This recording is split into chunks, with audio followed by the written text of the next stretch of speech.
Hello friends, welcome to Jyotsna medical education. आज हमारा topic है ARDS।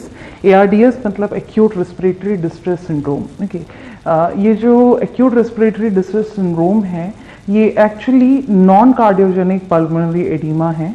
पल्मोनरी एडिमा के बारे में हम ऑलरेडी पढ़ चुके हैं कि जब लंग्स में पर्टिकुलरली जो एयर सैक्स होते हैं जिनको हम एल्विलाई कहते हैं उनमें एयर की जगह या ऑक्सीजन की जगह जब फ्लूइड भर जाते हैं और वो एडिमेटस हो जाते हैं तो उस कंडीशन में अगर वो एक जो सिचुएशन है वो कार्डियक प्रॉब्लम की वजह से नहीं हुई है तो हम उसे नॉन कार्डियोजेनिक कहेंगे।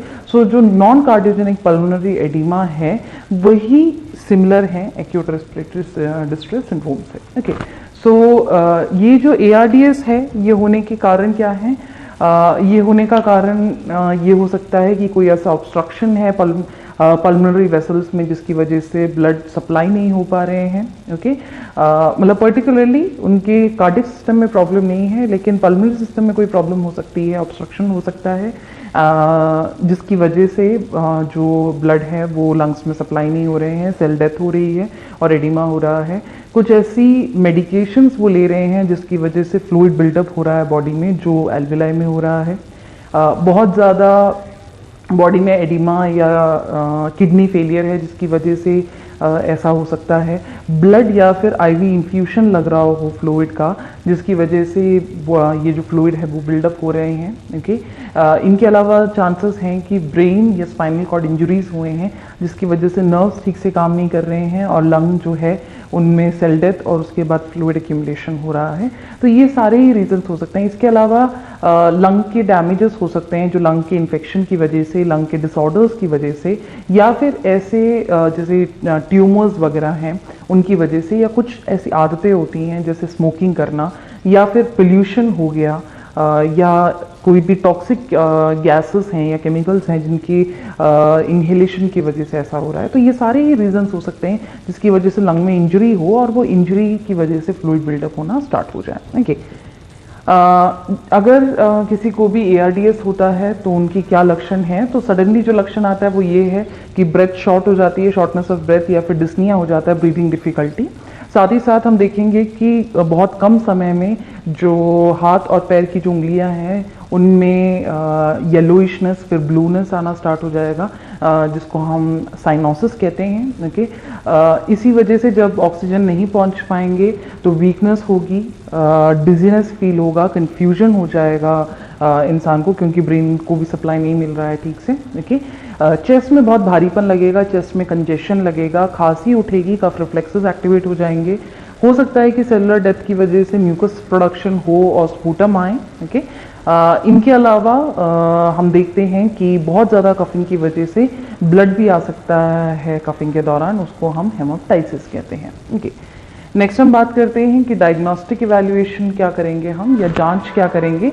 जांच में एक प्रॉपर फिजिकल एग्जामिनेशन किया जा सकता है, उसी के साथ साथ हिस्ट्री टेकिंग की जा सकती है देखने के लिए कि क्या कारण रहा होगा। एक्सरे, CT, MRIs ये किए जा सकते हैं ऑब्स्ट्रक्शन जानने के लिए या आपकी का कंडीशन जानने के लिए।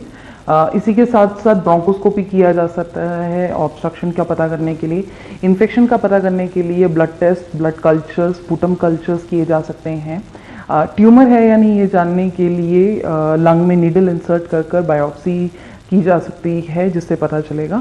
तो ये सारी चीज़ें नॉर्मली की जा सकती हैं। या फिर अगर लंग में एब्सेस हो रहा है तो उसको थोरासेंटेसिस के थ्रू उस फ्लूइड को निकालकर उससे भी क्या किया जा सकता है, इन्वेस्टिगेशंस किए जा सकते हैं। अब बात करें अगर ट्रीटमेंट की, तो ट्रीटमेंट के लिए अगर ऑक्सीजन की कमी हो रही है तो ऑक्सीजन थेरेपी दिया जाता है।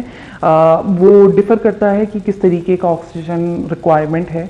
अगर कम है तो नेज़ल कैनुला या फेस मास्क के थ्रू दिया जा सकता है। उसके अलावा अगर बहुत ज़्यादा वेंटिलेशन में प्रॉब्लम आ रही है, क्योंकि यहाँ पे प्रॉब्लम सिर्फ ऑक्सीजन ना पहुँच पाना नहीं है जो एल्विलाई का काम है, साथ ही साथ एल्विलाई कार्बन डाइऑक्साइड ले लेते थे ब्लड में से जो एक्सलेशन में बाहर चला जाता था। तो यहाँ पे हाइपोक्सिया हो रहा है, ऑक्सीजन की कमी, और हाइपर कैप्निया हो रहा है, कार्बन डाइऑक्साइड बहुत ज़्यादा हो जाना बॉडी के अंदर। ओके, सो इस चीज़ को वेंटिलेशन कहते हैं, ऑक्सीजन का आना, कार्बन डाइऑक्साइड का जाना। तो वेंटिलेशन अगर लंग्स बिल्कुल नहीं कर पा रहे हैं, धीरे धीरे बहुत कमज़ोर होती जा रही है, लंग फेलियर हो रहा है, तो उस कंडीशन में हम वेंटिलेशन की मदद के लिए बाईपैप, सीपैप या फिर वेंटिलेटर भी यूज़ कर सकते हैं। वेंटिलेटर जब यूज़ करेंगे तो एंडोट्रेकियल ट्यूब के थ्रू माउथ के रास्ते से या फिर ट्रेकिया में होल करके ट्रेकियोस्टोमी के रास्ते से क्या किया जा सकता है, वेंटिलेटर की मदद से हम वेंटिलेशन की फैसिलिटी पहुंचा सकते हैं बॉडी में। देखिए ये तो रही बात ऑक्सीजनेशन की। इसके अलावा अगर फ्लूइड बिल्डअप हो रहा है बॉडी में तो उसके लिए हम डाययूरेटिक्स दे सकते हैं, वेसोडायलेटर्स दे सकते हैं ताकि ब्लड बहुत अच्छे से फ्लो कर सकें। ओके, डीकंजेस्टेंट्स दे सकते हैं, एंटी इन्फ्लेमेटरीज दे सकते हैं, कॉर्टिकोस्टेरॉइड्स दे सकते हैं, एंटीबायोटिक्स दे सकते हैं।